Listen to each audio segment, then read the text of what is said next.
Hi, I'd like to announce my new book, Beyond Order, 12 More Rules for Life, which I've been working on diligently for the past 3 years.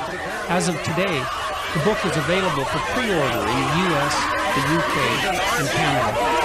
I've linked to some major retailers, including international ones for Amazon.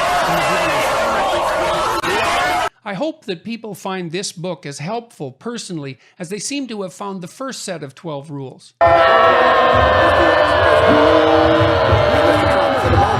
Thank you, from the bottom of my heart, for your interest in and support of my work.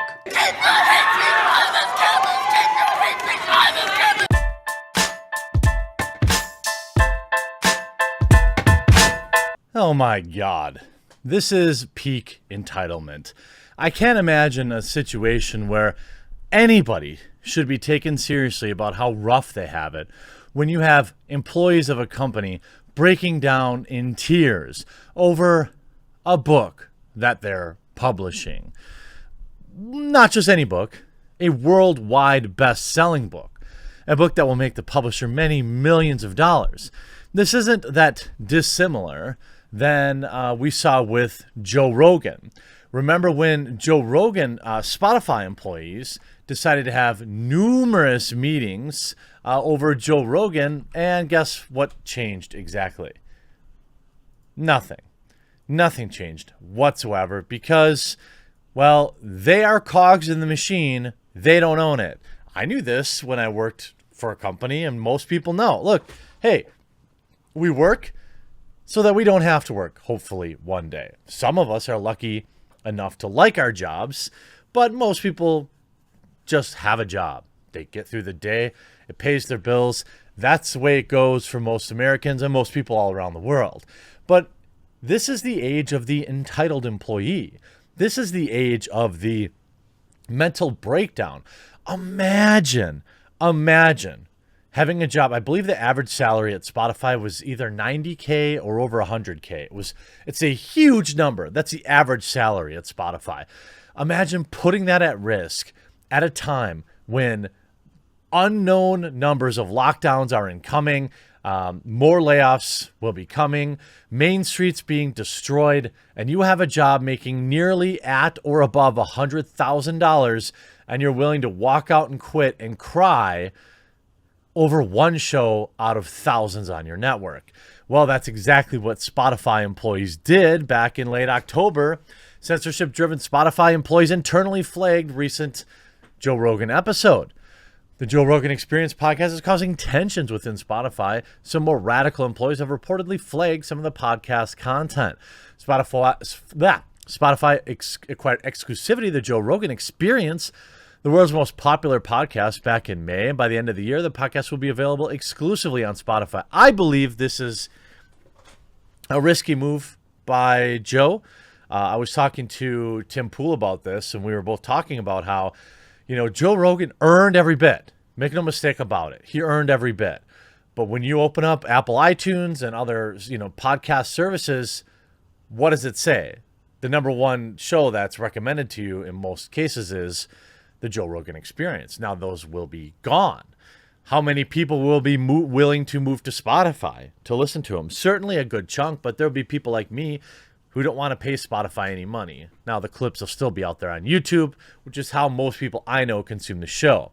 That said, they had a meltdown trying to get Joe Rogan removed, and desperate to have various levels of, there's a wasp in my basement. Where the heck did this thing come from? It's the end of November, and there's a giant wasp in here. It's 10 degrees outside. Now, normally, folks, I relocate spiders. But wasps, I'll be right back. All right, it disappeared, so it lives for now. Hopefully, natural causes. Well, enough about Joe Rogan. On to now, Penguin Random House employees break down into tears at the thought of publishing Jordan Peterson's next book. He's an icon of hate and phobia. Now, if you're not aware of who Jordan B. Peterson is. He was a college professor and now more of a social commentator. He does have a book called 12 Rules for Life, which sold 1 billion copies. And now he's got a sequel ready that is, I'm sure, going to smash records. Let me give you, while I have a book out, maybe smash like if you want some book recommendations. And by the way, if you haven't yet, there's a red subscribe button right below the video. I'm pushing hard to reach 1 million by Christmas, and I can't do it without you. Let me give you 5 options. If you've already read Jordan B. Peterson's, here is The Righteous Mind, Why Good People Are Divided by Politics and Religion. I think this is John Haidt. It's a very good book. Obviously, Steven Pinker's The Blank Slate, also a good book if you like that. You've got The Coddling of the American Mind. I think this is also, this is a dual author, John Haidt and Greg Lukianoff. Very good. And a classic, John Stuart Mill, On Liberty. This is a quicker read, but if you want to understand like modern pearl clutchers, very, very, very, very good. Shout out if you like some really old stuff. Obviously, you can get Meditations too. It's just also a real short one, but pretty good. So there's some book recommendations for you if you like this type of reading. Now, I'm not a big self-help type book guy. I don't think Jordan Peterson's book is necessarily self-help, but it does kind of find itself in that category. On Monday, Penguin Random House announced it would publish a sequel to 12 Rules of Life, the best-selling self-help book by Canadian psychologist Jordan Peterson. In response, several employees of the publishing giant broke down crying. And no, these weren't tears of happiness to the prospect of selling so many books. He's an icon of hate speech and phobia, and the fact that he's an icon of white supremacy, regardless of the content of your book, I'm not proud to work for a company that publishes him. Quit. It's very simple. Quit. This is for people that talk so much about privilege. Oh, by the way, honorary shout out to The Boy, the Mole, the Fox, and the Horse. This is a newer book by Charlie Maxey. Good book too. This is peak privilege. Imagine having a job right now with millions unemployed, probably a good paying one, and breaking down into tears. Imagine working at a factory and then getting angry about what's coming across your assembly line. Just do the job. Another employee said people were crying in meetings because of the negative way Peterson has affected their lives. Several submitted complaints, outraged that the company will give yet another platform to a person whose views they find toxic. Peterson, a professor of psychology at the University of Toronto, is indeed controversial among progressives. Well, that's it. Far left progressives are the only people. I think at the worst, you could say that, in a world that is crazy, peddling common sense probably seems radical, right? There's that quote about, in a world of lies or something, truth telling is, whatever, you get what I mean. Now, he indeed is controversial. He first came to public attention in 2016 when he criticized a Canadian human rights law that said he would violate academic freedom by requiring him to use preferred pronouns.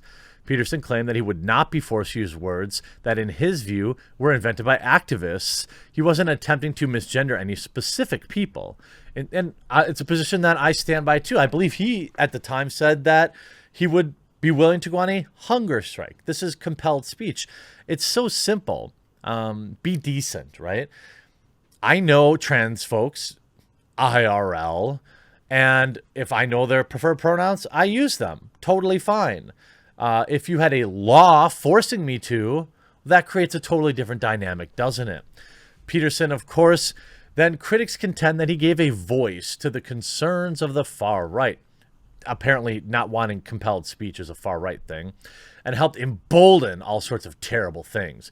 Defenders point out that Peterson does not actually push any type of bigoted ideas. He merely rejects the idea that people should be coerced into opposing them.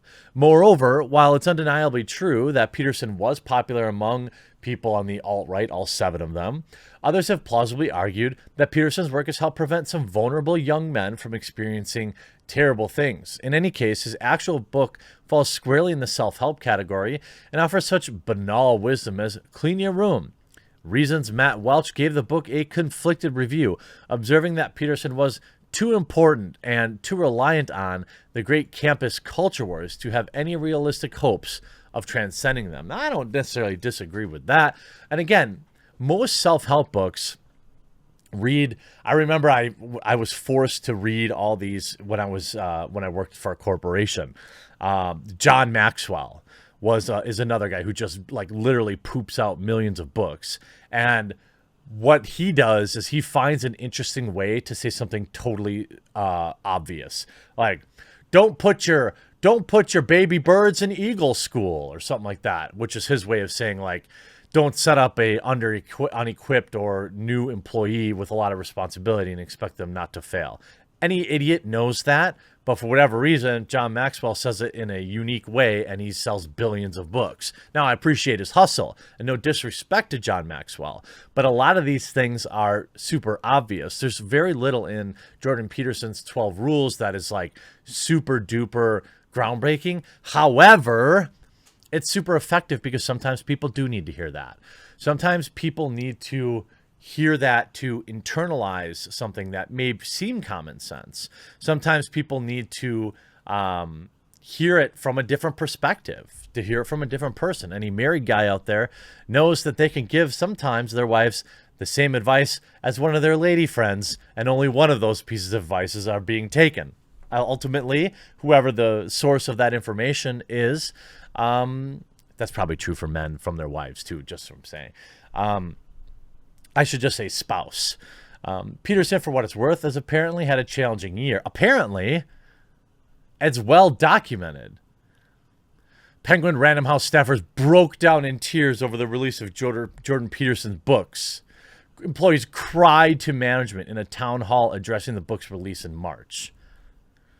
A new report of inner turmoil that is apparently taking place at Penguin Random House, Canada, over the publisher's release of a book written by Canadian clinical psychologist Jordan Peterson. Peterson, a psychology professor from the University of Toronto, is a popular podcast host who has a PhD. By the way, Jordan, I'd love to have you on the show. You've retweeted me before. I know you've seen me. According to the report, several employees confronted management of Penguin Random House, subsidiary of Penguin Random House, at an internal town hall on Monday, and dozens more have filed anonymous complaints about their plans to release the latest work from the politically and culturally outspoken professor. He's an icon of meanness. We already read that speech. Another employee alleges that people were crying. The company has since June has been doing all these allyship things, and publishing Peterson's book completely goes against this. It just makes all of their previous efforts seem so completely performative. Duh! Help McFly! What is Penguin Random House in the business of doing? Are they in the business of activism, or are they in the business of making money and publishing books? That's exactly what they're doing. Penguin Random House told Vice in a statement, we announced yesterday that we will publish Jordan Peterson's new book, Beyond Order, in the coming March. Immediately following the announcement, we held a forum and provided a space for our employees to express their views and feedback. Our employees have stated an anonymous feedback channel, which we fully support, which we're open to hearing our employees' feedback and answering all of their questions. We remain committed to publishing a range of voices and viewpoints. So in short, shut up and do your job. Vice's report went quickly viral on social media, with critics mocking the crying employees, suggesting they should quit or be fired by the publisher for an emotional response to Peterson's work. Look, they should just, look, you're allowed to disagree with something your job does, but you are also an at-will employee, meaning you could be fired or you are free to quit.